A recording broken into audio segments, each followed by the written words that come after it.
అందరికీ నమస్తే. ఈరోజు విద్యా హక్కు చట్టానికి సంబంధించి ఇంతకు ముందు గతంలో వీడియో ఒకటి మనం చేసుకున్నాం. దాని కొనసాగింపుగా విద్యా హక్కు చట్టానికి సంబంధించినటువంటి బిట్స్ ఎట్లా ఫ్రేమ్ అవుతుంది అనేది మనకు కొంతమంది సబ్స్క్రైబర్స్ వీడియో చేయమని అడిగారు. సో ముఖ్యంగా ఇది అందరికీ ఉపయోగపడేది. మరొకసారి దీన్ని మనం డిస్కస్ చేసుకుందాం. భారత రాజ్యాంగంలో ఏ ఆర్టికల్ విద్యా హక్కు గురించి చెప్తుందంటే 21AB 45C 51AD 21A అంటే 21A అనేది మనకి విద్యా హక్కు చట్టం గురించి వివరిస్తుంది. అట్లాగే రెండవది, విద్యా హక్కు చట్టం ఏ సంవత్సరంలో ఆమోదించబడింది? 2005లోనా, 2008లోనా, 2009లోనా, 2010లోనా అంటే 2010 ఏప్రిల్ 1 నుండి విద్యా హక్కు చట్టం అమల్లోకి వచ్చింది. విద్యా హక్కు చట్టం చేయడం అయితే 2009 ఆగస్టు 28న కంప్లీట్ అయిపోయింది. కానీ విద్యా హక్కు చట్టం అమల్లోకి రావడం మాత్రం 2010 ఏప్రిల్ 1 నుంచి అమల్లోకి వచ్చిందని చెప్పాలి. ఇక్కడ మన option B. Next one, right to education అంటే విద్యా హక్కు చట్టము భారతదేశంలో ఎప్పుడు అమల్లోకి వచ్చిందని ఇక్కడ ఇచ్చాడు. 2010 ఏప్రిల్ 1. ఎక్కడ ఉంది? ఏప్రిల్ 1 2010. ఇక్కడ గుర్తుపెట్టుకోండి, డేట్ కూడా ఏప్రిల్ 1 2010. విద్యా హక్కు చట్టం ప్రకారం ఉచిత మరియు నిర్బంధ విద్య ఏ వయసు పిల్లలకు వర్తిస్తుంది అంటే 6 నుండి 14 సంవత్సరాలు. గుర్తుపెట్టుకోండి, 6 నుండి 14 సంవత్సరాల వరకు ఉన్న వాళ్ళందరూ కూడా విద్యా హక్కు చట్టం వర్తిస్తుందని ఇక్కడ మనం గుర్తుపెట్టుకోండి ఈ యాక్ట్ ప్రకారం. నెక్స్ట్, విద్యా హక్కు చట్టం ప్రకారం ప్రాథమిక విద్య అంటే ఏ తరగతి నుంచి ఏ తరగతి వరకు? ప్రైమరీ ఎడ్యుకేషన్ అని అర్థం. అంటే ఇక్కడ 1 నుండి 5 కన్ఫ్యూజ్ అవ్వకండి. 1 నుండి 8వ తరగతి వరకు విద్యా హక్కు చట్టం అనేది ప్రతి ఒక్కరికి దక్కుతుంది. సో 1 నుండి 8వ తరగతి వరకు కూడా విద్యా హక్కు చట్టం అమలు చేయవలసిందే. నెక్స్ట్ వన్, విద్యా హక్కు చట్టం ప్రకారం ప్రైవేటు మరియు స్పెషల్ కేటగిరీ పాఠశాలలో బలహీన వర్గాల పిల్లలకి ఎంత శాతం? 10%, 15%, 20%, 20% అంటే 25%. ఆల్రెడీ మనం చెప్పుకున్నాం నిన్న, 20%. నెక్స్ట్ వన్, ప్రాథమిక పాఠశాలలో 1 to 5th విద్యార్థులకు టీచర్ రేషియో ఎంత ఉండాలి అంటే ఆల్రెడీ మనం చెప్పుకున్నాం 30, 35, 40. ఎట్లా చెప్పుకున్నాం మనం 30, 35, 40 అంటే ప్రైమరీ స్కూల్స్ అయితే మనము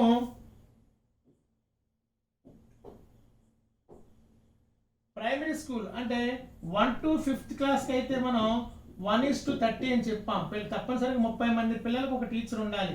అలాగే 6 నుంచి 8 మధ్య 35 మంది పిల్లలకు ఒక టీచర్ ఉండాలి. అలాగే 9, 10 పిల్లలకైతే 40 మందికి ఒక టీచర్ ఉండాలి. సో ఈ ఫార్ములా మర్చిపోకూడదు. 1:30 అనేది ప్రైమరీ, 1:35 అనేది యూపీ, 1:40 అనేది హై స్కూల్. ఇది మన విద్యా హక్కు చట్టం చెప్తున్నటువంటి సారాంశం. నెక్స్ట్, ప్రాథమిక పాఠశాలలో ఒక విద్యా సంవత్సరంలో కనీసం ఎన్ని పని దినాలు ఉండాలి? ఇది కూడా మనం చెప్పుకున్నాము. ప్రైమరీ స్కూల్ కనీసం 200 రోజులు పనిచేయాలి. అవి హై స్కూల్ లాంటివి అయితే 220 డేస్ పనిచేయాలి పని దినాలు. సో ప్రైమరీ స్కూల్ అయితే 200 రోజులు, హై స్కూల్ అయితే 220 రోజులు. కాబట్టి ఇక్కడ 200 రోజులు చూడండి, 200 డేస్ కూడా చూడండి ప్రాథమిక పాఠశాలలో. అదే ప్రాథమిక ఉన్నత పాఠశాలలో ఒక విద్యా సంవత్సరంలో కనీసం ఎన్ని బోధనా గంటలు అన్నాడు? 800 గంటల, 900, 1000, 1200. ఆల్రెడీ మనం చెప్పుకున్నాము. ప్రైమరీ స్కూల్ అయితే తప్పనిసరి 800 గంటల పనిచేయాలి. హై స్కూల్ అయితే 1000 గంటల పనిచేయాలి.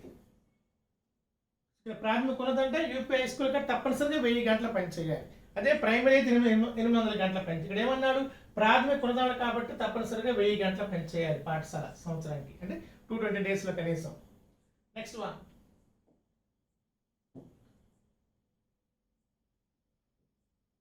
ఆర్టీఈ చట్టం ప్రకారం ఒక వారం లోపు ఉపాధ్యాయుడికి బోధనా పని గంటలు వారానికి తప్పనిసరిగా 45 గంటలు ఉండాలి. ఒక టీచర్ తప్పనిసరిగా 45 hours తప్పనిసరిగా ఒక టీచర్ పనిచేయాలి వారానికి.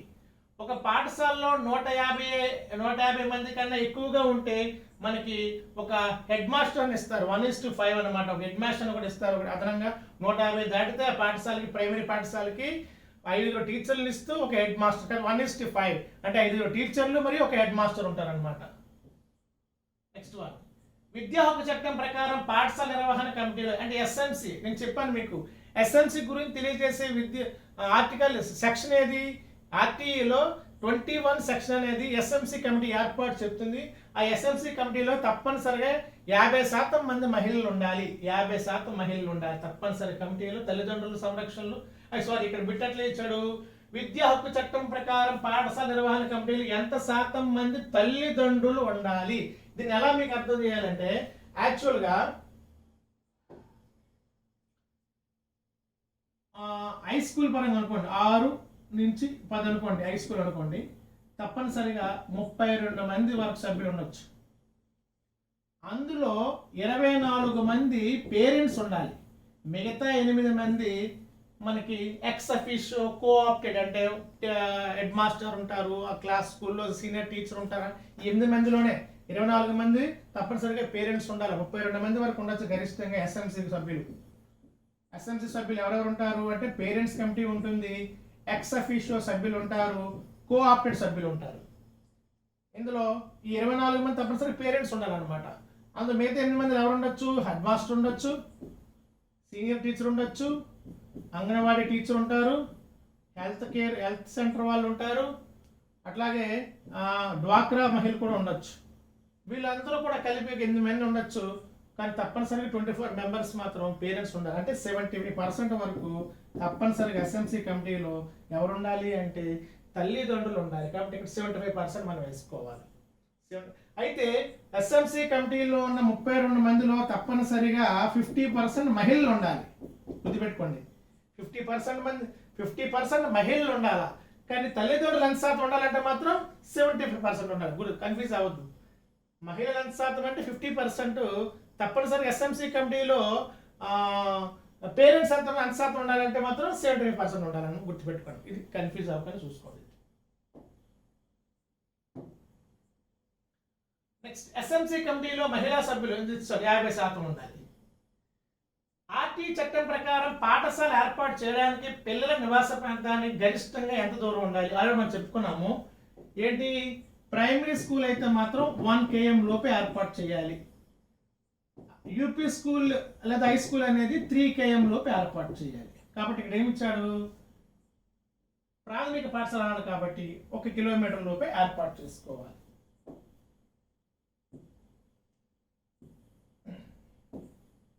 నెక్స్ట్ వన్, సేమ్ ప్రాథమిక ఉన్నత పాఠశాల అయితే ఎన్ని కిలోమీటర్లు అన్నది ఇప్పుడే చెప్పాను. ప్రైమరీ అయితే 1 కిలోమీటర్, యూపీఆర్ హై స్కూల్ అయితే 3 కిలోమీటర్లు.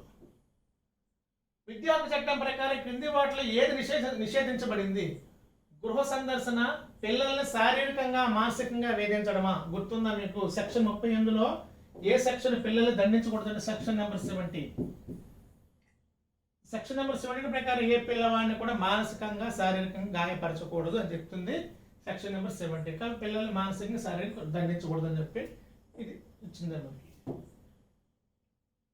నెక్స్ట్ వన్, ఆర్టీ చట్టం ప్రకారం ఏ తరగతి వరకు విద్యార్థులు ఫెయిల్ చేయకూడదు అంటే 8th క్లాస్. 8th క్లాస్ వరకు పిల్లల్ని మనం ఫెయిల్ చేయకూడదు. వాడు వచ్చినా రాకపోయినా, హాజరున్నా లేకపోయినా, పరీక్ష సరిగా రాసినా రాకపోయినా పిల్లల్ని ఆపకూడదు. ఇది 8వ తరగతి వరకు మాత్రమే. 9th to 10th వర్తిస్తుంది. 8th క్లాస్ వరకు మాత్రం నో డిటెన్షన్.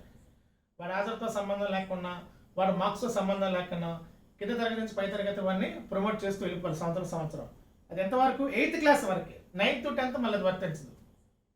నెక్స్ట్ వన్, విద్యా హక్కు చట్టం ఏ రాష్ట్రంలో మొదటిగా వర్తించలేదంటే జమ్మూ కాశ్మీర్ వర్తించలేదు. ఇప్పుడు 2019 తర్వాత జమ్మూ కాశ్మీర్లో కూడా విద్యా హక్కు చట్టం అమలు అవుతుంది.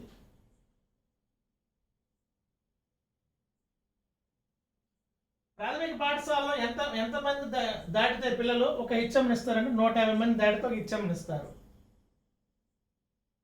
నెక్స్ట్, ప్రాథమిక ఉన్నత పాఠశాల కనీసం ఎంతమంది ఉపాధ్యాయులు ఉండాలి? తప్పనిసరిగా ప్రాథమిక ఉన్నత పాఠశాలలో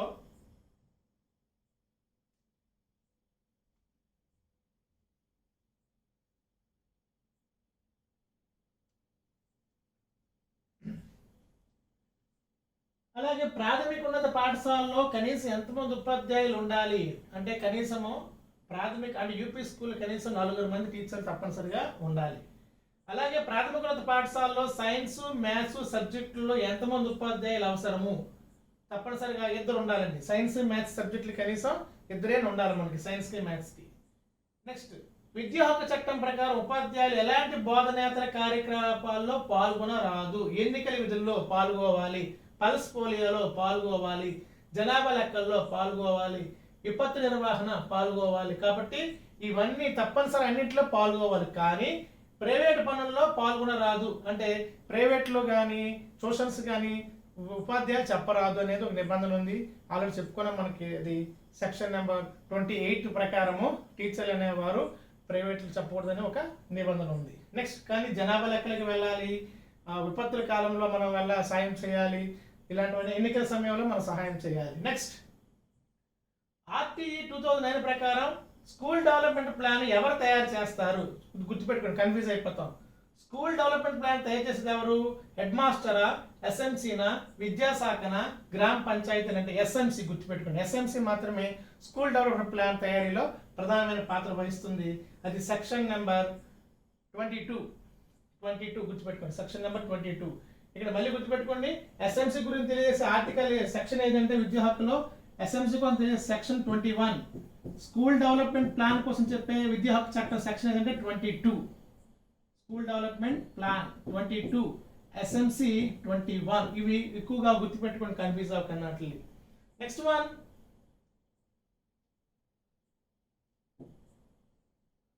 RTE విద్యా హక్కు చట్టంలో మొత్తం ఎన్ని అధ్యాయాలు ఉన్నాయి, ఎన్ని సెక్షన్లు ఉన్నాయి చెప్పారు. విద్యా హక్కు చట్టం ప్రకారం అధ్యాయాలు 7, సెక్షన్లు 38. అధ్యాయాలు 7, సెక్షన్లు 38 ఉన్నాయి. RTE చట్టం ప్రకారం ఏ సెక్షన్ ఉచిత మరియు నిర్బంధ విద్య గురించి తెలియజేస్తుంది? Section number 3. సెక్షన్ నెంబర్ 3 ఎక్కడ ఉంది? Section number 3. ఇక్కడ సమాధానం కూడా సెక్షన్ నెంబర్ 3. ఫ్రీ ఎడ్యుకేషన్ చెప్తుంది సెక్షన్ నెంబర్ 3. RTE చట్టం ప్రకారం మైనారిటీ పాఠశాలకు వర్తించే నియమము ఏది? బలహీన వర్గాలకు 20% రిజర్వేషన్లు తప్పనిసరి. వీటికి విద్యా హక్కు చట్టం మినహాయింపు ఉంటుంది. ఉచిత విద్య అందించకూడదు. ఉపాధ్యాయ అర్హత సమాధానం. దీనికి తప్పనిసరిగా విద్యా హక్కు. వీటికంటే మైనార్టీ దాని అర్థం ఏంటంటే మనకి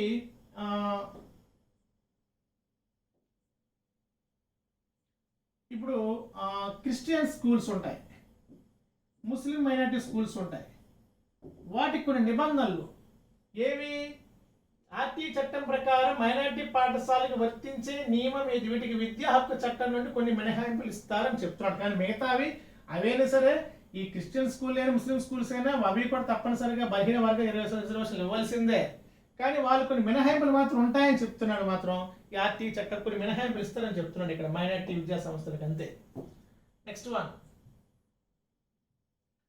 విద్యా హక్కు చట్టం ముసాయిదాను రూపొందించే సంస్థ ఏది? విద్యా హక్కు చట్టాన్ని తయారు చేసే సంస్థ ఏది అంటే క్యాబ్ కమిటీ, అంటే central advisory board of education. Cab committee విద్యా హక్కు చట్టాన్ని ముసాయిదాన్ని తయారు చేసిందని చెప్పాలి.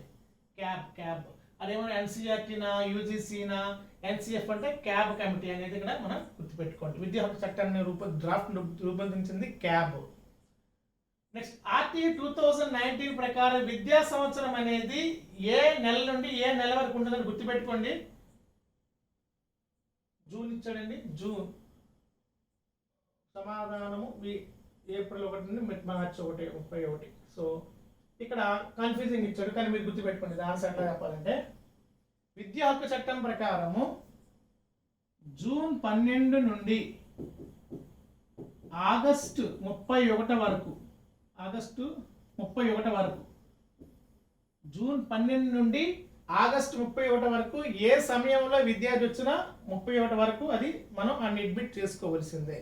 అది దాటిపోయినా అడ్మిట్ చేసుకోవాల్సిందే. కానీ విద్యా హక్కు చట్టం ప్రకారం ప్రధానంగా జూన్ 12 నుండి ఆగస్టు 31 మధ్య సాధారణంగా ప్రవేశాలు జరిగే సమయంగా చెప్తాం. యూడేస్ కోడ్ మనం అందులో పిల్లలు ఎంటర్ చేయడం, ఆ ఎంట్రీ ఆధారంగా పిల్లలకు పేపర్లు రావడం, ఆ ఎంట్రీ ఆధారంగా వాళ్ళు కొన్ని స్కీములు జరుగుతాయి. కాబట్టి జూన్ 12 నుండి ఆగస్టు 31 మనకి స్లాబ్గా పెట్టుకోవడం జరిగింది. అది ఒకటి మనం ఇక్కడ కన్ఫ్యూజ్ అవ్వకుండా గుర్తుపెట్టుకోండి. అయితే దాటిన తర్వాత వాడికి అడ్మిషన్ ఇవ్వమంటే ఇస్తా. ఏ క్లాస్ వాడికి? 8th క్లాస్ లోపు వాడికి జూన్ 12 కాదు, మొత్తం డిసెంబర్లో వచ్చినా మార్చిలో వచ్చినా ఇప్పుడు వచ్చినకి ఇవ్వాల్సిందే. కానీ అలా కాకుండా 9th to 10th అనే పిల్లలకు మాత్రం వాడు తప్పనిసరిగా జూన్ 12 నుంచి ఆగస్టు 31 లోపు జాయిన్ అవ్వాల్సిందే.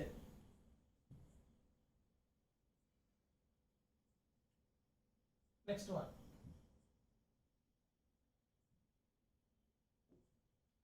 RTE చట్టం ప్రకారం ప్రవేశాల సమయంలో విద్యార్థులు ఎంపిక చేయడం ఎలాంటి విధానం ఉపయోగించాలి? రాత పరీక్షనా, ఇంటర్వ్యూనా, లాటరీనా, తల్లిదండ్రుల ఇంటర్వ్యూనా? సో ఇక్కడ సాధారణంగా కొన్ని రకాల ప్రవేశాలకి లాటరీ విధానము వేయాలి తప్ప అక్కడ పిల్లలకి ఇంటర్వ్యూలు పెట్టకూడదు. ఒక్కోసారి లాటరీ ద్వారా మనం కొన్ని సీట్లను మనం ఎంపిక చేసుకోవచ్చు. నెక్స్ట్ వన్, ఆర్టీఈ చట్టం ప్రకారం ప్రాథమిక పాఠశాల సంవత్సరానికి కనీసం ఎన్ని బోధనా గంటలు ఉండాలంటే 800 గంటలు ఉండాలి. 800 గంటలు ఉండాలి ఆల్రెడీ చెప్పుకున్నాం. తప్పనిసరిగా బోధనా గంటలు తీసుకుంటే ప్రైమరీ స్కూల్స్కి 800 గంటలు ఉండాలి, హై స్కూల్కి అయితే 1000 గంటలు ఉండాలి. అలాగే ప్రైమరీ స్కూల్ అయితే కనీసం 200 రోజులు పనిచేయాలి. అదే హై స్కూల్ అంటే 220 డేస్ తప్పనిసరిగా అకాడమిక్ ఇయర్లో డేస్ పనిచేయాలి. ఇవి మనకి ముఖ్యమైనటువంటి విశ్లేషణ, వాటి సారాంశం. ధన్యవాదాలు.